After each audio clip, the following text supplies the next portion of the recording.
Hola chicos, ¿cómo les va? Bueno, comenzando el segundo cuatrimestre y en este cuatrimestre con una nueva materia, Derecho Individual del Trabajo. Como primer interrogante va a surgir, ¿qué es el derecho del trabajo? Y a eso vamos a tratar de buscarle un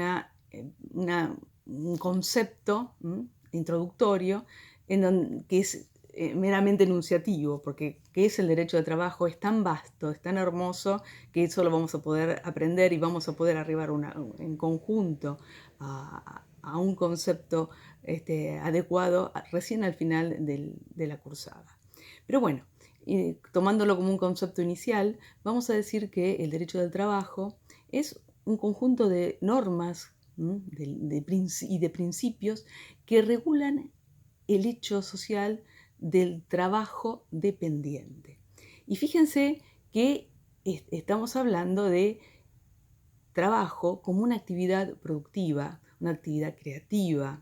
Principalmente tenemos que tomar la connotación, el carácter creador, ¿sí?, de esta relación, de este vínculo entre quién sería el trabajador y quién sería el empleador, ¿sí?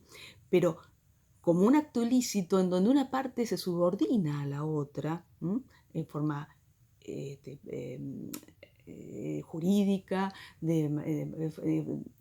técnica y económica, pero ¿sí?, este carácter de subordinación o este carácter de subordinación que conlleva el concepto de intercambio, porque hay subordinación en las instrucciones, pero y se cumple lo que nos están indicando quienes dirigen la empresa. Pero, por otro lado, nosotros estamos entregando, ¿sí?, el trabajo, el desarrollo de nuestra actividad, a cambio de la cual estamos recibiendo sustancialmente remuneración y beneficios sociales, de asistencia social. Pero en el sentido de obra social, aportes jubilatorios, cobertura ante una contingencia de algún accidente de trabajo, etc. ¿Sí? Pero entonces, nosotros tenemos qué tipo de trabajo. Aquel trabajo, aquella creación, aquel desarrollo que cumple una persona, pero subordinada a las instrucciones, a las direcciones, ¿sí?, que otra persona le está brindando, y a cambio de cual, ¿sí?, y ahí viene la subordinación económica, le abona, le paga una determinada remuneración. Pero este concepto de subordinación, este concepto de intercambio, pasa a un segundo plano desde el punto de vista laboral, porque nosotros lo que vamos a tratar siempre de defender es el carácter creativo, ¿sí?, el carácter productivo del trabajo, ¿sí?, como un valor y un aporte que hace el trabajador, ¿sí?, que lo dignifica, ¿sí? Bueno, tomando en cuenta este concepto sustancial, básico, ¿sí?, de lo que es el derecho de trabajo, vamos a ver que existe una clasificación general, que es la que distingue el derecho de trabajo, el derecho individual del trabajo, del derecho colectivo del trabajo. ¿Por qué? Porque el derecho individual del trabajo, que es el que nosotros vamos a estudiar este cuatrimestre, se aboca principalmente a las relaciones interpersonales entre el trabajador y su empleador, ¿sí?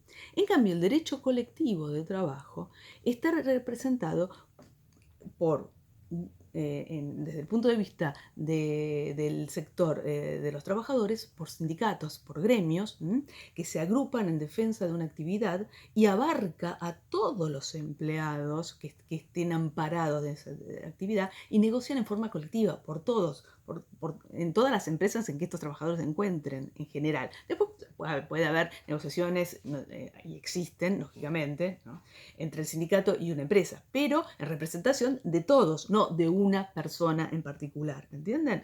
Entonces, el sindicato, la representatividad del sindicato es general por la actividad.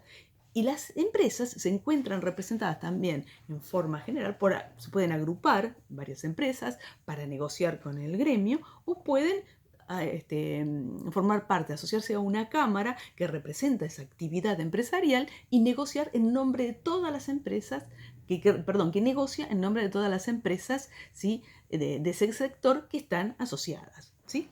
Entonces, el derecho colectivo es general, abarca las negociaciones generales que ejecuta un gremio, en representación de todo el personal o todas las personas que desarrollan esa actividad en todo el país o en el territorio en donde le ha sido reconocida la representatividad.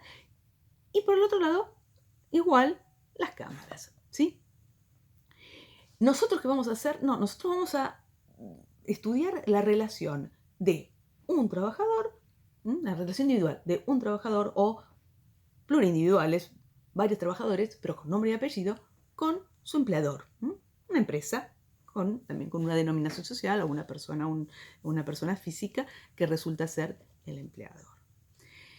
Bueno, partiendo de esta idea, ¿sí? Que ese es el concepto individual, ahí donde es lo que vamos a estudiar, es el derecho individual de trabajo.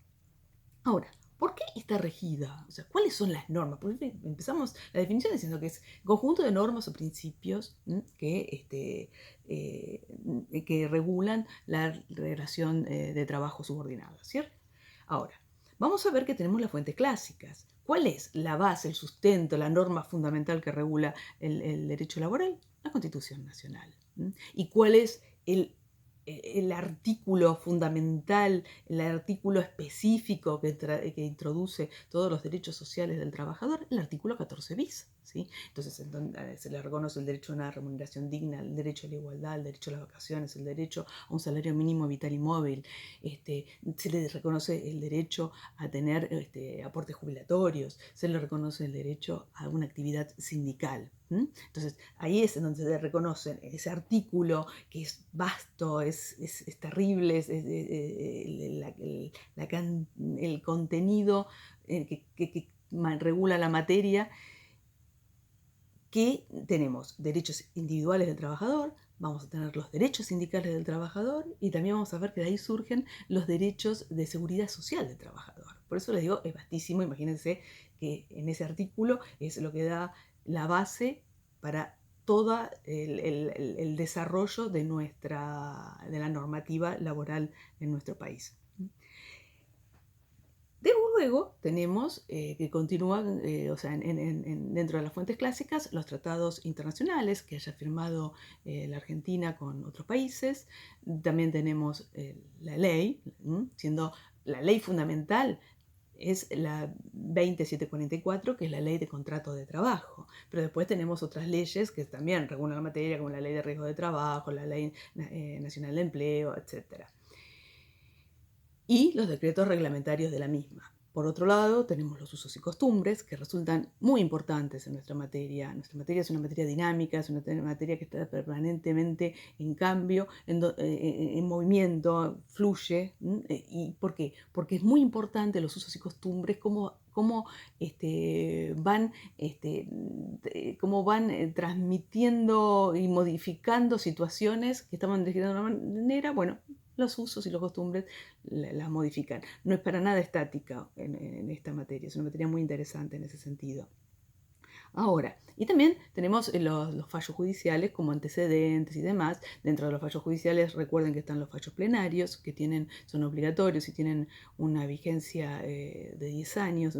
Cuando se reúne en plenario la Cámara de Trabajo, define cómo va a ser la interpretación de una determinada materia. Y bueno, los jueces de primera y segunda instancia, más allá de que puedan expresar su discrepancia, tendrán la obligación de cumplir lo que se estableció en la Cámara en el plenario. Pero bueno, esto ya lo vimos, ¿sí? Por eso apuro lo digo rápidamente, porque realmente lo conocemos y no vale la pena volver a pormenorizar el tema. Ahora bien, sí es importante ver que existen normas específicas que son de índole laboral. Y acá esto sí que es interesante ver. Por ejemplo, ¿qué tenemos? Los convenios colectivos de trabajo, los estatutos profesionales, tenemos los acuerdos, los tratados de la OIT, tenemos los acuerdos de empresa, los usos y costumbres de empresa, y tenemos los principios del derecho laboral, los principios rectores en materia laboral. ¿Qué es un convenio colectivo de trabajo? El convenio colectivo de trabajo es cuando el gremio que representa una actividad acuerda cuáles van a ser los lineamientos, cuáles van a ser los derechos mínimos que se les tienen que reconocer a los trabajadores de ese sector. Y esto va a ser aplicable a todos los empleadores que desarrollen esa actividad. Por ejemplo, el convenio colectivo de choferes de camiones regula cuáles son las condiciones mínimas de trabajo que tienen el personal que desempeña ese tipo de actividad en todas las empresas de transporte, de todo el país. ¿Entienden? Entonces, es fundamental y es lo que rige esa actividad, ¿sí? Y vamos a ver que se va a dar una situación muy interesante en donde el convenio colectivo de trabajo, en principio, tendría una jerarquía legal inferior a la ley de contrato de trabajo. Ahora bien, como la ley de contrato de trabajo establece mínimos inderogables, lo único que va a aceptar, ¿sí?, es que en los convenios colectivos de trabajo se establezcan mejores condiciones de trabajo. ¿Qué quiere decir esto? La ley de contrato de trabajo es una ley de orden público. Es una ley que me va a establecer mínimos y máximos legales, ¿sí?, de los cuales puede haber una modificación siempre que beneficie al trabajador. Entonces, mientras no haya un beneficio para el trabajador, no va a ser aceptable esa modificación. Por ejemplo, si yo tengo 14 días de trabajo, de vacaciones, de acuerdo a la antigüedad que yo tengo del trabajo, ¿sí?, ningún convenio colectivo de trabajo va a poder decir que porque yo tengo 2 años de antigüedad me van a dar 7 días de vacaciones, ¿sí? Bajo ningún concepto. ¿Por qué? Porque ya la ley de contrato de trabajo, como ley de orden público, como ley que está protegiendo a una parte que entiende que en la negociación es más débil, el trabajador es más débil y por eso lo protege, ningún acuerdo que se establezca va a permitir que sean menos de 7 días. Y si se pautara esto, sería nulo de nulidad absoluta. Esto después lo vamos a ver en los principios. Por lo cual, los convenios colectivos de trabajo, ¿qué van a hacer? Siempre van a tratar de mejorar. Van a ver que se van haciendo conquistas sociales de cada una de las actividades y cada uno de los gremios, que los van a ver reflejados en el convenio colectivo de trabajo y que eso siempre va a ser una mejora. Entonces, en vez de 14 días, sí, bueno, por ahí van a ser 14 días hábiles. O en vez de 14 días serán 16 días de vacaciones. Doy ejemplo. Entonces, de esta manera, el convenio colectivo de trabajo va quizás ser aplicado antes que lo que dice que la ley de contrato de trabajo. ¿Por qué? Porque le va a dar un beneficio, le va a dar un mejor derecho al trabajador que establece la ley de contrato de trabajo. Entonces, a nivel gremial se pueden negociar todos los derechos del trabajador, ¿sí?, siempre respetando los derechos mínimos y máximos establecidos en la ley de contrato de trabajo. Por lo cual, como les reitero, siempre van a ser conquistas que van a tener como fin mejorar la calidad de vida del trabajador y de su familia. Y en consecuencia, aún siendo el convenio colectivo de trabajo una norma de categoría inferior a la ley de contrato de trabajo, la mayoría de las veces se va a aplicar, se va a alterar ese orden y se va a aplicar antes que la ley de contrato de trabajo, porque le da mejor derecho al trabajador. Lo mismo ocurre con los estatutos profesionales. Lo que pasa es que los estatutos profesionales tienden a regular por ahí alguna relación de un oficio en especial o de una profesión en particular, ¿no es cierto? No sé, abogados, médicos, etc. Pero tienen también el mismo sentido que el convenio colectivo de trabajo, ¿sí? Lo que pasa es que no están por ahí en la parte de representación del trabajador, no hay quizás, no necesariamente están representados por gremios.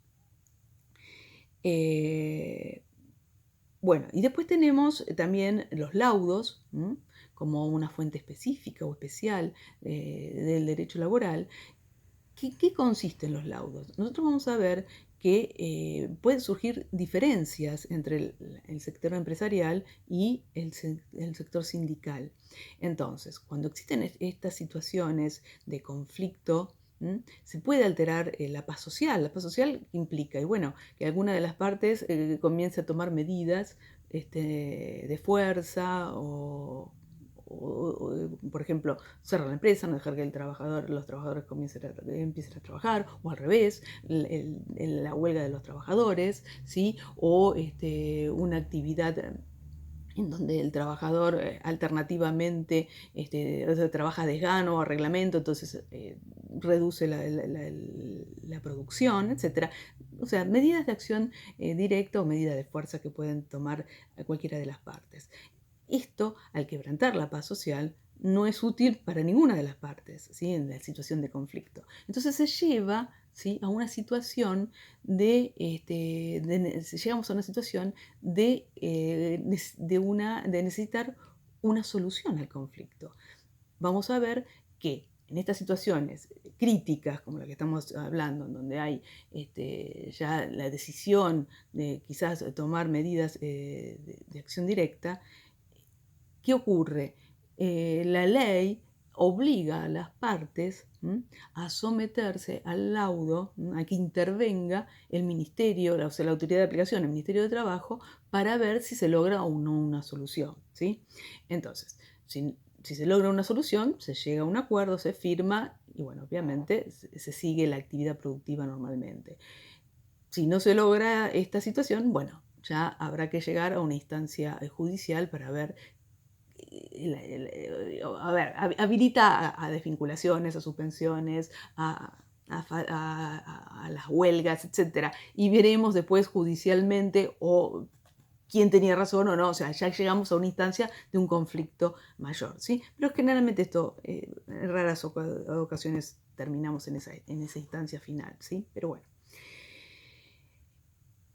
O si no, puede ser en forma voluntaria. O sea, tenemos un conflicto y vamos voluntariamente, un conflicto en el sentido de una diferencia en cuanto a opinión en cuanto a la opinión que tenemos sobre un determinado tema o cómo lo vamos a tratar, y en razón de eso decidimos, ¿sí?, someternos a la determinación de una determinada persona que nosotros establecemos, que puede ser una cámara, puede ser, en materia laboral va a ser siempre el Ministerio de Trabajo, que vamos a solicitar que intervenga para resolver este conflicto, ¿sí? Entonces puede ser obligatoria, cuando ya estamos ante una situación de tomar medidas de acción directa, o en forma voluntaria cuando nosotros decidimos someternos a la decisión de un tercero que va a definir, va a determinar y va a resolver la situación conflictiva, ¿sí? Ahora bien, también tenemos como un elemento importante los acuerdos de empresa, ¿sí?, o los usos y costumbres que rigen una empresa. Si, por ejemplo, en una empresa tenemos el uso o la costumbre de que en la fecha del aniversario de su fundación no trabajamos y nos pagan el doble del salario, y bueno, es un uso, una costumbre que está establecida por haberse repetido año tras año y quedó como un derecho adquirido, ¿sí? Entonces, el trabajador tiene derecho el día de la fundación, del aniversario de la fundación de la empresa, a percibir el doble de su remuneración y a no trabajar, ¿sí? Entonces, ¿por qué? Porque se estableció así, porque la empresa lo estableció y esto lo beneficia al trabajador, obviamente, si no lo beneficiará, no.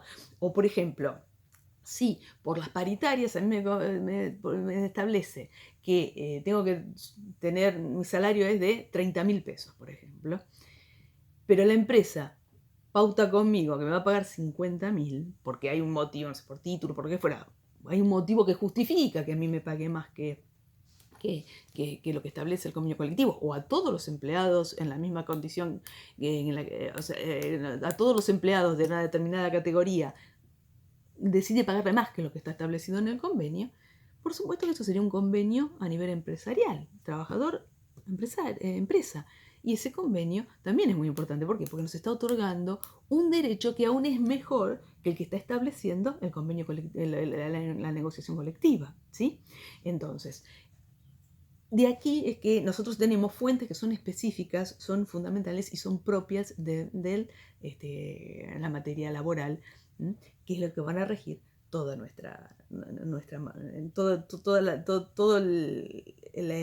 materia, y en donde vamos a buscar toda la información y en donde vamos a buscar todas las soluciones, y es lo que nos va a dar la respuesta a las situaciones que se nos presenten en materia laboral, ¿sí? Y también les hablé de los principios en materia laboral. Y vamos a ver que acá, si ya vamos a empezar a trabajar con la ley de contrato de trabajo, ¿sí? Y vamos a tener que el derecho o el principio rector en materia laboral, ¿sí?, es el principio protectorio. Y este principio está regulado en los artículos 9 y 7 de la Ley de Contratos de Trabajo. Y acá vamos a tener en el artículo 9, en el segundo párrafo, el principio, o sea, está regido, este principio está regido por tres principios, que es el principio indubio pro operario, la norma más favorable y la condición más beneficiosa para el trabajador. ¿Qué quiere decir? El principio indubio pro operario, reitero, que está en el artículo 9, apartado segundo, es el que establece que si existe alguna duda, ¿sí?, sobre si un hecho aconteció o no aconteció, por ejemplo, si existió o no relación de trabajo, hay duda, ante la duda el juez tiene que fallar a favor del trabajador, ¿sí? En caso de duda, indubio pro operario. En caso de duda, a favor del trabajador. Si el juez tuviera dudas de si el trabajador ganaba 50.000 o 40.000 pesos, ante la duda va a fallar o va a determinar como remuneración del trabajador que ganaba 50.000 pesos. ¿Entienden, chicos? Entonces, siempre ante la duda va a resolver a favor del trabajador. Si de los hechos surgiera una duda interpretativa, va a tener que interpretar a favor del trabajador. Y lo mismo ocurre con relación a la norma, ¿sí? Que les dije, otro de los los principios que regula el principio rector en materia laboral es que si estamos en duda tenemos dos normas que regulan una determinado tema, 2, 3, las que fueran, ¿cuál vamos a aplicar? La más beneficiosa. Y es un poco lo que estuvimos hablando recién. Vamos a imaginarnos que la escala salarial dice que nosotros tenemos que ganar 30.000 pesos, pero hay un convenio de empresa que dice que gano 50.000. Ante la duda, ante el conflicto que se presente, ¿qué me va a corresponder? 50.000, ¿sí? Si yo tengo 2 años de antigüedad y la ley de contrato de trabajo dice que me corresponden 14 días de vacaciones, pero el convenio colectivo me dice que tengo 14 días hábiles, ¿qué vacaciones me van a corresponder? 14 días hábiles, ¿sí? Y la última de las... Y el otro elemento es la condición de trabajo más favorable, ¿sí? ¿Qué quiere decir esto? Que si nosotros tenemos que evaluar una condición en lo que está establecido por el convenio colectivo de trabajo y nosotros llegáramos a pautar una situación diferente o desventajosa, el juez la va a declarar nula y va a determinar como condición o como rectora de nuestra relación laboral la que más nos beneficia. Por ejemplo, en este caso, la que establece el convenio colectivo de trabajo, y no va bajo ningún punto de vista darle validez a aquellas convenciones, a aquellos acuerdos o a aquellas circunstancias a las que nosotros hayamos llegado o pautado en nuestro detrimento como trabajadores, ¿sí?